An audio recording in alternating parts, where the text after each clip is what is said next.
चलिए जानते हैं आज की देश और दुनिया की सिलेक्टेड काम की और महत्वपूर्ण 50 बड़ी खबरों को सिर्फ 10 मिनट में। पर अभी तक आपने इस वीडियो को लाइक नहीं किया तो लाइक कर दीजिए। तो चलिए वीडियो स्टार्ट करते हैं। उत्तराखंड के अल्मोड़ा में बोले पीएम मोदी, कांग्रेस की नीति रही सब में डालो फूट, मिलकर करो लूट। केंद्रीय वित्त मंत्री निर्मला सीतारमण ने कहा टैक्स लगाना सरकार का अधिकार, इसका मतलब क्रिप्टो को वैध करना नहीं। सीएम योगी आदित्यनाथ का ऐलान, अयोध्या में लता मंगेशकर के नाम पर होगा किसी एक चौराहे का नाम। भारतीय रेलवे का बड़ा फैसला, देश में 14 फरवरी से सभी ट्रेनों में मिलेगा पका हुआ भोजन। नवजोत सिंह सिद्धू के प्रचार में उतरी बेटी राबिया, कहा सीएम चन्नी पापा के सामने खड़े होने लायक भी नहीं। नया पाकिस्तान बनाने में फेल हुए पीएम इमरान खान, पहली बार स्वीकारी अपनी गलती, कहा वादों पर नहीं उतरा हूं खर्रा। प्रधानमंत्री नरेंद्र मोदी ने उत्तर प्रदेश के कासगंज में कहा जहां डर और माफिया राज होता है वहां विकास संभव नहीं। राज्यसभा में कांग्रेस पर भड़की वित्त मंत्री निर्मला सीतारमण, बोली 70 सालों में सिर्फ एक परिवार को हुआ फायदा। यूपी के सीएम योगी आदित्यनाथ ने समाजवादी पार्टी पर कसा तंज, कहा मोदी वैक्सीन अब बचा रही है जान। आरबीआई ने इमरजेंसी स्वास्थ्य सेवाओं के लिए नकदी सुविधा की अवधि 30 जून तक बढ़ाई। प्रियंका गांधी ने किसान, बेरोजगारी और महंगाई के मुद्दे पर योगी सरकार को घेरा, कहा धर्म और जाति की बातों से पेट नहीं भरेगा। अरविंद केजरीवाल ने पणजी में बीजेपी कांग्रेस पर जमकर साधा निशाने, बोले दोनों पार्टियों ने मिलकर गोवा को सिर्फ लूटा। चुनावी प्रचार के लिए गोवा पहुंचे राहुल गांधी, प्रेस कॉन्फ्रेंस में कहा सत्ता में आने पर खनन को फिर से करेंगे बहाल। पंडित दीनदयाल उपाध्याय की पुण्यतिथि पर पीएम मोदी ने किया याद, कहा आपको आदरपूर्ण श्रद्धांजलि। सावधान, गूगल क्रोम यूजर्स पर साइबर हमले का खतरा, केंद्र सरकार ने बचाव के लिए दिए टिप्स। सपा अध्यक्ष अखिलेश यादव ने भाजपा पर कसा तंज, कहा डबल इंजन की बीजेपी सरकार मतलब भ्रष्टाचार भी डबल। यूपी के डिप्टी सीएम केशव प्रसाद मौर्य का दावा, पहले चरण में बीजेपी जीतेगी 50 से ज्यादा सीटें, सपा बसपा और कांग्रेस का होगा सुपड़ा साफ। असदुद्दीन ओवैसी ने केंद्र सरकार पर साधा निशाना, कहा आंतरिक सुरक्षा के मुद्दे पर क्यों नहीं बोलते पीएम मोदी। कर्नाटक हिजाब मामले में सुप्रीम कोर्ट ने तत्काल सुनवाई से किया इनकार, कहा इसे राष्ट्रीय स्तर का मुद्दा न बनाएं। दुनिया की सबसे ऊंची राजमार्ग सुरंग अटल टनल ने रचा इतिहास, वर्ल्ड बुक ऑफ रिकॉर्ड्स में दर्ज हुआ नाम। कांग्रेस के वरिष्ठ नेता मल्लिकार्जुन खड़गे का आरोप, पीएम मोदी ने संसद में नहीं दिए सवालों के जवाब, जरूरी मुद्दों पर की चर्चा से बचने की कोशिश। देश की अर्थव्यवस्था के लिए अच्छी खबर, दिसंबर में औद्योगिक उत्पादन 0.4% तक बढ़ा। मुरादाबाद में कांग्रेस महासचिव प्रियंका गांधी का डोर टू डोर कैंपेन बना रोड शो, पुलिस ने दर्ज किया केस। चुनाव आयोग ने मणिपुर के लिए मतदान की तारीखों में किया संशोधन, दोनों चरणों के लिए मतदान हुए स्थगित। यूपी चुनाव को लेकर कांग्रेस टिकट का बड़ा दावा, कहा नया मैच खेला जा चुका है और इसका परिणाम जल्द ही सामने आएगा। दिल्ली, कोलकाता समेत देश के कई शहरों में डाउन हुआ एयरटेल नेटवर्क, कंपनी ने ग्राहकों से मांगी माफी। उत्तराखंड में आम आदमी पार्टी ने जारी किया वचन पत्र, कहा घोषणा पूरी न हो तो कर सकते हैं केस। महाराष्ट्र में नमाज से पहले मुंबई की मस्जिद से अमन का पैगाम, कहा हिजाब पहनना अनिवार्य नहीं। कांग्रेस नेता राहुल गांधी पर मानहानि का केस दर्ज, आरएसएस कार्यकर्ता ने संघ की छवि धूमिल करने का लगाया आरोप।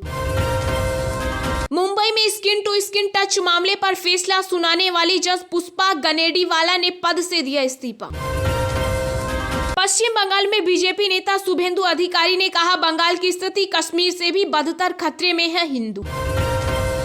पंजाब में कांग्रेस सांसद ने टिकट वितरण में धांधली का लगाया आरोप, पार्टी अध्यक्ष सोनिया गांधी से की कार्रवाई की मांग।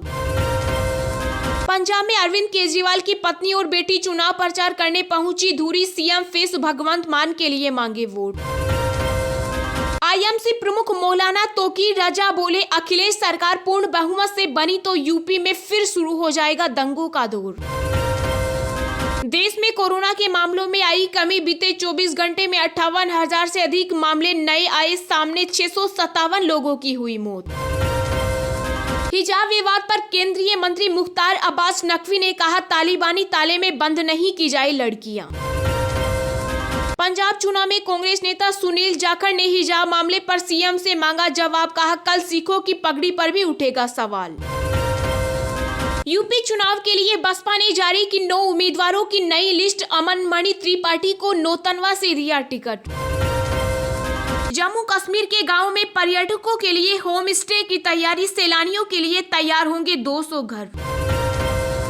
आप नेता संजय सिंह का बीजेपी पर बड़ा हमला, कहा चुनाव को देखते हुए हिजाब को बनाया जा रहा मुद्दा।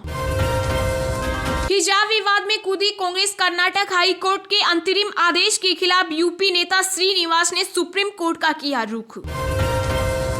भाजपा से बगावत कर वीआईपी में शामिल हुए पूर्व विधायक सुरेंद्र सिंह, यूपी के बलिया से किया नामांकन। एन चंद्रशेखरन फिर बने टाटा सन्स के चेयरमैन, 5 साल के लिए बढ़ाया गया कार्यकाल।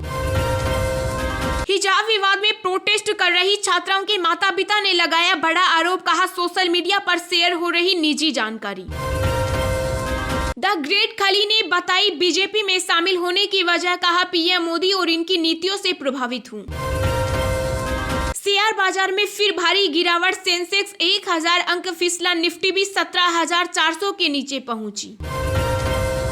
फिल्म निर्देशक रवि टंडन का निधन, बेटी रवीना टंडन के नोट ने सभी को कर दिया इमोशनल। चलिए अब जानते हैं जो आम आदमी के काम की और फायदेमंद खबरें हैं उनको विस्तार से। पर इससे पहले अभी तक आपने इस वीडियो को लाइक नहीं किया तो लाइक कर दीजिए। उत्तराखंड के अल्मोड़ा में बोले पीएम मोदी, कांग्रेस की नीति रही सब में डालो फूट, मिलकर करो लूट। जी हां, उत्तराखंड की सभी 70 विधानसभा सीटों पर 14 फरवरी को चुनाव होना है। इससे पहले प्रधानमंत्री नरेंद्र मोदी ने उत्तराखंड के अल्मोड़ा में विजय संकल्प सभा को संबोधित किया। इस दौरान पीएम मोदी ने कहा कि मैं देख रहा हूं कि मतदाता कभी अच्छे कामों और अच्छे इरादों को भूलते नहीं। इस चुनाव को भाजपा से ज्यादा जनता जनार्दन लड़ रही है। उन्होंने कहा कि भाजपा सरकार ही इस दशक को उत्तराखंड का उज्जवल दशक बना सकती है, इसलिए एक बार फिर डबल इंजन की सरकार उत्तराखंड में आना तय है। पीएम मोदी ने विपक्ष पर निशाना साधते हुए कहा कि हमारी सरकार सबका साथ, सबका विकास, सबका विश्वास और सबका प्रयास का संकल्प लेकर काम कर रही है। लेकिन हमारा विरोध करने वालों का फॉर्मूला है सब में डालो फूट, मिलकर करो लूट। पीएम ने कहा कि पहले की सरकारों में उत्तराखंड के सीमावर्ती गाँव, तहसील, जिलों को अनदेखा किया गया। भाजपा सरकार ने सीमावर्ती क्षेत्र के विकास के लिए वाइब्रेंट विलेज योजना बनाई है। इसके अलावा बीजेपी ने प्रदेश में अपना जो संकल्प पत्र जारी किया है वो भी विकास की नई ऊर्जा से भरा है। रेलवे ने यात्रियों को दी बड़ी सुविधा, ट्रेन से जुड़ी कोई भी हो परेशानी तो फटाफट करे, ये काम तुरंत होगा समाधान। जी हाँ, अगर आप भी ट्रेन से सफर करने जा रहे हैं या फिर आपको रेलवे से जुड़ी कोई जानकारी लेनी है तो अब आपको लंबी लंबी लाइन में लगने की जरूरत नहीं होगी। रेलवे की ओर से खास सुविधा शुरू की गई है जिसके तहत आप सिर्फ एक नंबर पर कॉल करके ही रेलवे की ट्रेन से जुड़ी या फिर इंडियन रेलवे की किसी भी जानकारी के बारे में पता लगा सकते हैं। रेलवे ने यात्रियों से आग्रह किया है कि भारतीय रेल से संबंधित किसी भी जानकारी या शिकायत के लिए रेल मंद हेल्पलाइन नंबर 139 डायल करें। इंडियन रेलवे की IVRS पर आधारित 139 एक हेल्पलाइन नंबर है जिसमें आपको कई भाषाओं में जानकारी दी जाती है। इसमें आपको सुरक्षा, चिकित्सा और दुर्घटना की जानकारी के लिए एक नंबर को दबाना होता है। इसके अलावा ट्रेन से संबंधित पूछताछ के लिए 2 नंबर दबाना होता है। खान पान की सुविधा के लिए 3 नंबर, सामान्य शिकायत दर्ज करने के लिए 4 नंबर, भ्रष्टाचार शिकायत के लिए 5, पार्सल एवं माल भाड़े से संबंधित पूछताछ के लिए 6, IRCTC द्वारा संचालित होने वाली ट्रेनों से संबंधित जानकारी के लिए 7, अपनी दर्ज शिकायत का ताजा स्टेटस की जानकारी के लिए 9 नंबर दबाना होता है। इसके अलावा 139 नंबर पर आपको SMS के जरिए भी जानकारी मिल सकती है।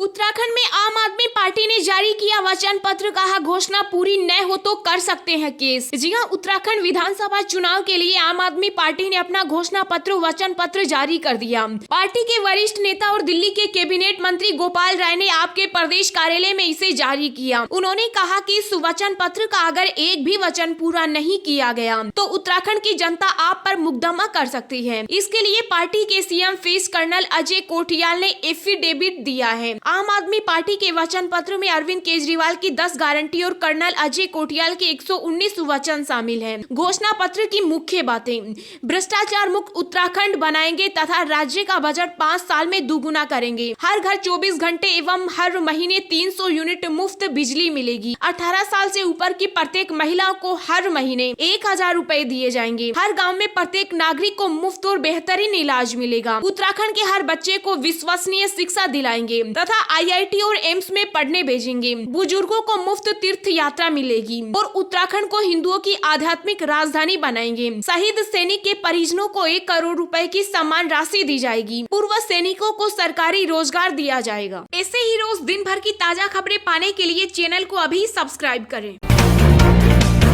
प्रियंका गांधी ने किसान, बेरोजगारी और महंगाई के मुद्दे पर योगी सरकार को घेरा। कहा, धर्म और जाति की बातों से पेट नहीं भरेगा। जी हां, उत्तर प्रदेश में विधानसभा चुनाव के लिए कांग्रेस महासचिव प्रियंका गांधी ने वर्चुअल रैली के माध्यम से यूपी के मतदाताओं को संबोधित किया। इस दौरान प्रियंका गांधी ने प्रधानमंत्री नरेंद्र मोदी, राज्य की बीजेपी सरकार पर निशाना साधा। यूपी में कांग्रेस की प्रतिज्ञा रैली में पार्टी महासचिव ने कहा कि उत्तर प्रदेश में मुख्य समस्या बेरोजगारी, महंगाई और महिलाओं की सुरक्षा है। किसानों की बड़ी बड़ी समस्याएं हैं। महंगाई चरम पर है। प्रियंका गांधी ने कहा कि पेट्रोल डीजल के दाम इतने बढ़ चुके हैं कि आप खरीद नहीं पा रहे। 1000 रुपए का गैस सिलेंडर भरने का आपके पास पैसा नहीं है। प्रियंका गांधी ने कहा कि प्रधानमंत्री के 2 मित्र एशिया के सबसे अमीर लोगों की सूची में नंबर 1 और नंबर 2 पर आ चुके हैं। असलियत ये है कि भाजपा सरकार अपने उद्योगपति मित्रों के लिए सब कुछ कर रही है। उन्होंने कहा कि देश में आम आदमी द्वारा रोजी रोटी कमानी मुश्किल हो गई। महंगाई इतनी है कि कुछ खरीद नहीं पा रहे। बेरोजगारी से लोग परेशान और त्रस्त हैं। असलियत ये है कि धर्म और जाति की बातों से आपका पेट नहीं भरेगा।